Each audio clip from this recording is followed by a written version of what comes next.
ওবায়দুল কাদের এরা উত্তর দিবে। আমি দিব কেন? এরা উত্তর দিবে। আর উত্তর দিবে ইতিহাস, যে যারা এটা ভাঙছে এরা ঠিক করছে না বেঠিক করছে। একটা লোক গুলি খাইয়ে মরছে, সব তো পালাইছো, গেলে কেন?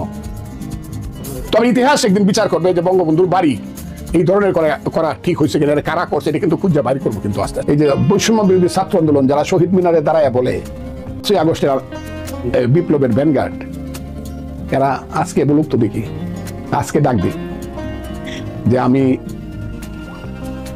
মুক্তিযুদ্ধ মানি না, 71-এর মুক্তিযুদ্ধ এটা ছিল ভাইয়ে ভাইয়ে ঝগড়া, আমি 72-এর সংবিধান কি কবর দিয়া দিব। হ্যাঁ, জিয়ারেও ধরছে, বিএনপি অনেক পরে বুঝছে। আমি প্রথম দিন বলছি, এটা আমি এখানে বলতে পারি কিন্তু বললে অসুন্দর হবে, আমি প্রথম দিন বলছি যারা শেখ মুজিবকে মুক্তিযুদ্ধের জন্য বকা দিছে 2 দিন পরে জিয়ারে বকা দিবে, দিছে কিনা আপনারা দেখেন। কারণ মুক্তিযুদ্ধ খালি শেখ মুজিব একা করছে বললে হবে না।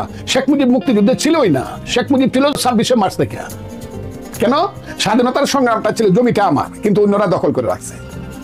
আর মুক্তিযুদ্ধ ছিল সেই জমিটা আমার, যেটা CSRS, এইটাকে মুক্ত করার জন্য আমি অস্ত্র ধরছি, এটা হলো মুক্তিযুদ্ধ। সেই আন্দোলনের নেতা কারা? সেই আন্দোলনের নেতা, রাজনৈতিক নেতার নাম হলো সৈয়দ নজরুল তাজউদ্দিন, সামরিক নেতার নাম হলো জেনারেল উসমানী, জিয়াউর রহমান, কাজী নুরুজ্জামান, মেজর মঞ্জুর, মেজর জলিল। এরা হলো মুক্তিযুদ্ধের অস্ত্রধারী নেতা, যুদ্ধের নেতা। আর রাজনৈতিক নেতা হলো তাজউদ্দিন, সৈয়দ নজরুল, তারা মুজিবনগর সরকার। ইতিহাসে বাঙালি জাতির মধ্যে শেখ মুজিব নামটা যত বিশ্লেষণ, যত ইতিহাস করুক, যে জাতি হিসাবে 1 নম্বরে থাকবে, কেউ ফিরাতে পারবে না। আর জিয়াউর রহমানের নামটা থাকবে major Zia, I do hereby declare the independence of Bangladesh. প্রথমে বলছে নিজের নামে, পরে বলছে on behalf of our great leader Bangabandhu Sheikh Mujibur Rahman. সেও উনি একটা সেঞ্চুরি মারছে। উসমানী সাহেব প্রধান সেনাপতি মুক্তিযুদ্ধের, Ziaur Rahman, Khaled Mosharraf brigade commander K force, Shafiullah brigade commander S force. এগুলো জানতে হবে, বুঝতে হবে। বাংলাদেশে থাকতে হলে মুক্তিযুদ্ধ মাইনেই থাকতে হইব, তো বাংলাদেশ থাকে না। মুক্তিযুদ্ধ হলো বাংলাদেশের মা। আবারও বললাম, মুক্তিযুদ্ধ বাংলাদেশের মায়ের নাম।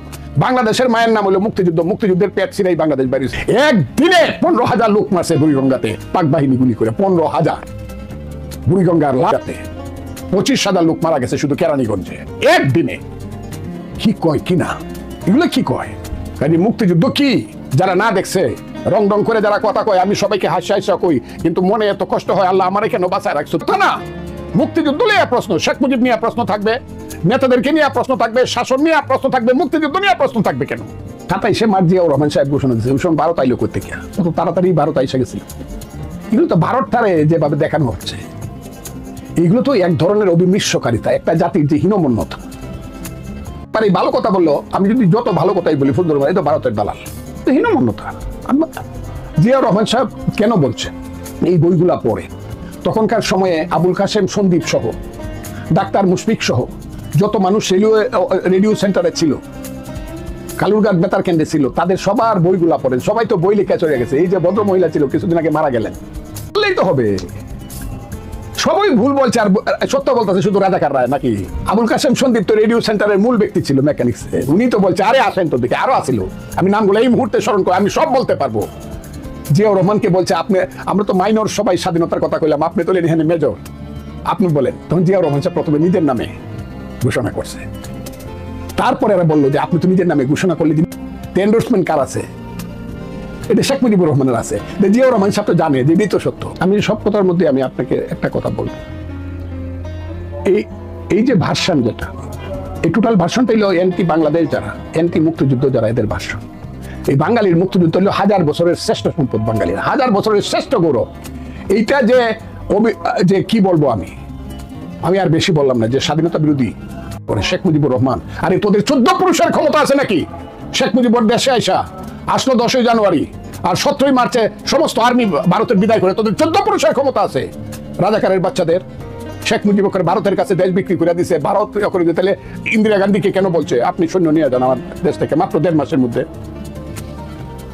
কাজে এই জিনিসগুলো, এইগুলো আমি উত্তর দিতে খুব খুব তিক্ত লাগে, খুব খারাপ লাগে। কুত্তার মতো মারছে মুক্তিযোদ্ধারা, এরা এই গ্লানিটা বলতে না পারে মুক্তিযুদ্ধের বিরুদ্ধে কথা বলে। এরা হাসিনার বিরুদ্ধে কথা বলো, আমি 100 বার এদেরকে সমর্থন করবো। 15 বছরের হাসিনার শাসন, আওয়ামী লীগের দুঃশাসনের কথা বলুক, আমি 100 বার এদেরকে সমর্থন করবো। কিন্তু মুক্তিযুদ্ধকে যারা করছে, এই চেহারাগুলো, আলবদররা যারা মুনির চৌধুরীকে গুলি করে হত্যা করছে, আলবদররা যারা শহীদুল্লাহ কায়সারকে গুলি করে, ডাক্তার আলিম চৌধুরীদের মতো লোকজনকে গুলি করে হত্যা, এদের চেহারাগুলো ভাইসা উঠে। সিরাজুল আলম খান 62 সন থেকে যে ছাত্রদেরকে নিয়ে আস্তে আস্তে ধীরে ধীরে শুরু করছে, পাঞ্জাব না বাংলা, বাংলা বাংলা, পিন্ডি না ঢাকা, ঢাকা ঢাকা, হ্যাঁ পাকিস্তান চাও না বাঙালি জাতির রাষ্ট্র চাও। এই যে বাঙালির জাতি রাষ্ট্র, এখন আর জাতি রাষ্ট্র বলে না কেউ, আমরাও বলতে চাই না, এটা সবার রাষ্ট্র। এই আঙ্গুলের রক্ত কাইটা সিরাজুল আলম খানের কাছে আমি মুক্তিযোদ্ধা হয়েছি।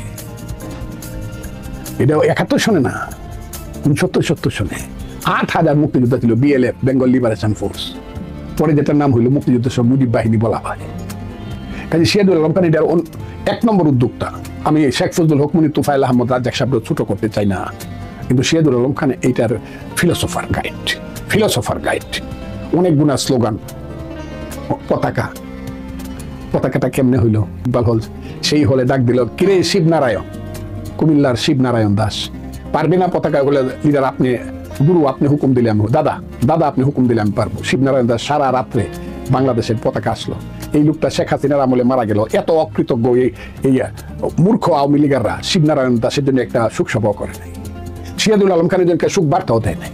এরা এত কৃতজ্ঞ, এই কারণে এরা দেশ ছাড়তে হয়েছে দেরাদুনে। আর আমি গান গাইতেছি, আমার পিছনে শত শত আমার এই যে ফোর্স যারা আছে, ট্রেনিং দিচ্ছি, চোখ বায়া বুক ভেসে যাচ্ছে পানিতে, 2 বার বুক ভাসছে প্রতিদিন সকালে এবং সন্ধ্যায়। পতাকা তুলছি এবং নামাইছি, আমার সোনার বাংলা আমি তোমায় ভালোবাসি। আমিও শুনছি তীরহারাই ঢেউ সাগর পাড়ি দিব রে। আমিও শুনছি রবি ঠাকুর, নজরুলের বলো বীর বলো উন্নত মম শির, শির নেহারি আমারই নত শির। আমিও শুনছি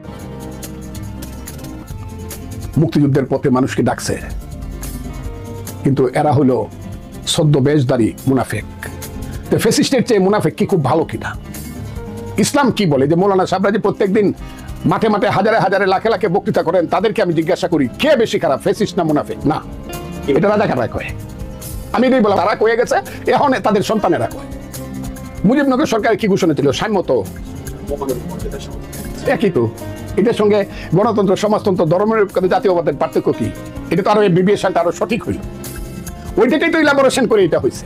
ওই স্বাধীনতার যে ডিক্লারেশন বা প্রক্লেমেশন, এই 3টা জিনিসকে বিবেশন, কোন কন্ট্রাডিকশন আছে? এইগুলো হলো রাজাকাররা সংবিধানকে ছোট করার জন্য, মুক্তিযুদ্ধকে ছোট করার জন্য এইগুলা বলে রাজাকাররা। আমি আবার বললাম, অথবা তাদের অধস্তন পুরুষেরা। বিএনপি তো কোনো গোপন পার্টি না, আন্ডারগ্রাউন্ড পার্টি না। কত 15 বছর বা 16 বছর 17 বছর তার উপর দিয়ে যে অত্যাচারটা গেছে, এর আগে তো 5 বছর বিএনপি ক্ষমতায় ছিল। ক্ষমতায় থাকলে মানুষের জ্ঞান অর্জন করার খুব স্পৃহা বেশি থাকে না, ত্যাগ করার স্পৃহাও থাকে না।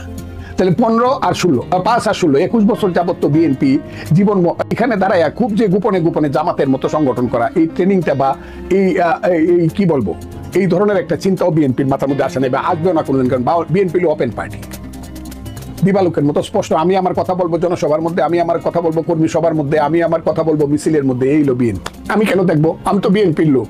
আমি তো চাইছি আওয়ামী লীগ যাক, আওয়ামী লীগ ধ্বংস হয়ে যাক। আমি তো চাইছি হাসিনার নেতৃত্বের আওয়ামী লীগ। এই ধানমন্ডি ভাঙছে কেন? শেখ মুজিব কে এসে এখানে আওয়ামী লীগ দিবে যে 32 নম্বর বাংলো কেন? ইতিহাসের যে নষ্ট কীটেরা, এই উবায়দুল কাদেরেরা, এরা উত্তর দিবে। আমি দিব।